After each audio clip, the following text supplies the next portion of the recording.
Everyone, this is Nilufi Neha Khan and welcome to our YouTube channel Shikshalaya. तो आज हम बात करेंगे एक और नई परमानेंट टीचर्स रिक्रूटमेंट के बारे में। जैसे कि आपको थंबनेल देख के समझ आ ही गया होगा, ये जो रिक्रूटमेंट है आपकी उत्तराखंड की तरफ से आई है और पूरी परमानेंट टीचर्स रिक्रूटमेंट है, जिसमें कि टोटल नंबर ऑफ वैकेंसीज जो आपकी हैं ये आपकी 1544 वैकेंसीज हैं, जिन्हें कि दो जोन में डिवाइड किया है, एक गढ़वाल जोन और एक कुमाऊं जोन। अब इन दो जोनों में भी आपका एक सामान्य वर्ग है और एक महिला वर्ग। ठीक है, तो महिला वर्ग में कोई भी पुरुष अभ्यर्थी अप्लाई नहीं कर सकता, ये चीज याद रखिएगा। ठीक है, और सामान्य वर्ग में भी इन्होंने ये नोटिफिकेशन रिलीज किया गया है ना, इसमें काफी इन्होंने बहुत कॉम्प्लेक्स बनाया है, जिसकी वजह से ना काफी बच्चों के काफी सारे डाउट्स देखने को मिले। तो आज की वीडियो में हम कोशिश करेंगे कि आपके सारे डाउट क्लियर कर सके, चाहे वो आपके किसी से भी रिलेटेड हो, और होप सो ये वीडियो आप लोगों के लिए यूजफुल रही हो। देखिए, जैसे कि मैंने आपको बता दिया, सब्जेक्ट वाइज अगर बताऊं तो सब्जेक्ट वाइज आपको ऑलमोस्ट सब्जेक्ट की वैकेंसी यहाँ देखने को मिलेगी।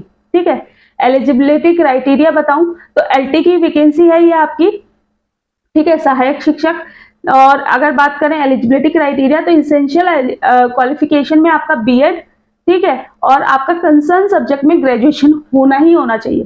ठीक है, बात करें आप अप्लाई कैसे कर सकते हैं, तो अप्लाई करने के लिए जो आपका ये नोटिफिकेशन है, पहले मैं आप लोगों को बता देती हूँ, ये नोटिफिकेशन आपका 14 तारीख को रिलीज किया गया है। और अगर बात करें एप्लीकेशन फॉर्म जो आपके कब से शुरू हो रहे हैं, तो एप्लीकेशन फॉर्म आपके 22 तारीख यानी कि कल से शुरू हो चुके हैं। ठीक है, 22 तारीख से शुरू हो चुके हैं और लास्ट डेट जो रहेगी वो आपकी 12 अप्रैल रहेगी। ठीक है, और आपका जो ये करेक्शन विंडो जो रहेगी वो आपका 16 अप्रैल से 18 अप्रैल तक रहेगी। ठीक है, और परीक्षा यानी कि एग्जाम जो आपका हो जाएगा संभावित, जो इन्होंने वहां दे रखा है, यानी कि मंथ जो दे रखा है वो जुलाई दे रखा है। ठीक है, तो ये आप पॉसिबिलिटी लगा सकते हैं।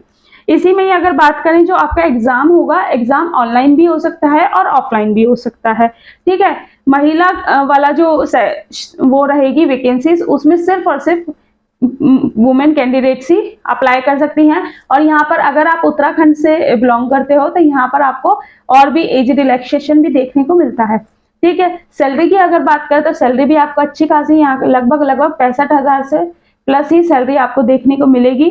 और इसके बाद अगर बात करें आपकी एलिजिबिलिटी क्राइटेरिया की, तो आप किसी भी सब्जेक्ट, मैं आपको यहाँ सब्जेक्ट जरूर बता देती हूँ। जैसे कि देखिए, वैकेंसी की डिटेल तो आप लोग, मैं ये नोटिफिकेशन शेयर कर दूंगी, आप लोग उसमें देख लेना, क्योंकि इसमें जो इन्होंने जो डिवाइड किया हुआ है ना वैकेंसी को, वो थोड़ा सा कॉम्प्लेक्स है। आप लोग वो जब तक नोटिफिकेशन खुद से नहीं देखोगे तब तक नहीं समझ पाओगे। ठीक है, यहाँ पर मैं लेकिन सब्जेक्ट बता देती हूँ किन किन सब्जेक्ट की वैकेंसी है। जैसे कि सहायक अध्यापक हिंदी, अंग्रेजी, संस्कृत, ठीक है, गणित, विज्ञान, सामान्य और व्यायाम, गृह विज्ञान, वाणिज्य, कला और आपका हिंदी। देखिए, ये अब आपकी गढ़वाल राज्य की, गढ़वाल मंडल की बता रहे हैं। ठीक है, जिसमें कि हिंदी, अंग्रेजी, संस्कृत, गणित, विज्ञान।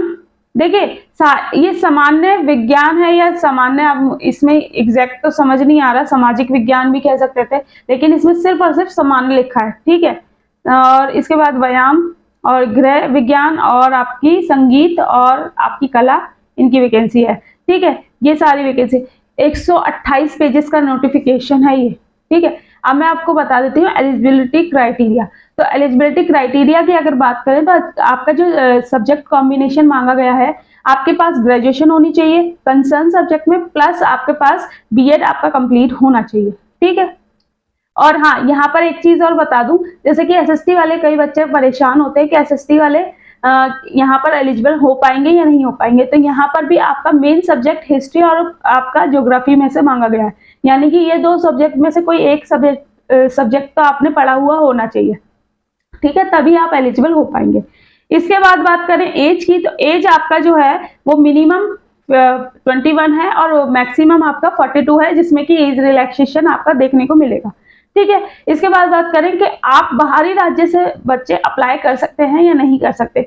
अब एक चीज मैं आप लोगों की क्लियर करना चाहूंगी, जैसे कि मैंने अभी ये नोटिफिकेशन पढ़ते टाइम ही देखा कि जो कंडीशंस इन्होंने लगा, स्टेट के कैंडिडेट्स यहाँ अप्लाई कर सकते हैं या नहीं कर सकते, तो यहाँ पर 3 शर्तें लगा रखी हैं। जैसे कि पहली शर्त, तीनों में से कोई एक भी फिल करते हो तो आप फॉर्म फिलअप कर सकते हो। या तो आप मूल निवासी होने चाहिए, है ना, तो आप फिल कर सकते हो, या फिर आप ने 10th और 12th अपनी उत्तराखंड से की हो तो भी आप फिल कर सकते हो। और तीसरी कंडीशन ये है कि रोज़गार कार्यालय में आप लोगों का रजिस्ट्रेशन होना चाहिए। और ये रजिस्ट्रेशन आपका, जैसे कि आपको पता है, लास्ट डेट एप्लीकेशन की जो रहेगी वो आपकी 12 अप्रैल रहेगी। तो 12 अप्रैल से पहले पहले आप लोगों को रजिस्ट्रेशन करा लेना है हर हाल में, तो ही आप एलिजिबल हो पाओगे। मैंने कोशिश तो की है सारी चीजें मैं आपको बता पाऊं, लेकिन अगर कुछ रह गया होगा, कोई डाउट होगा तो कमेंट बॉक्स में कमेंट करना। बाकी मिलते हैं आपसे नेक्स्ट वीडियो में। होप से ये वीडियो आप लोगों के लिए यूजफुल रहा हो। और एक चीज और मैं आप लोगों को कहूंगी कि देखिए, जो बच्चे यहाँ पर, जैसे कोई अदर स्टेट के बच्चे एलिजिबल नहीं है, तो जो वहां के उत्तराखंड राज्य के जो बच्चे हैं उन लोगों के लिए गोल्डन अपॉर्चुनिटी है कि वो यहाँ पर सिलेक्ट हो सके।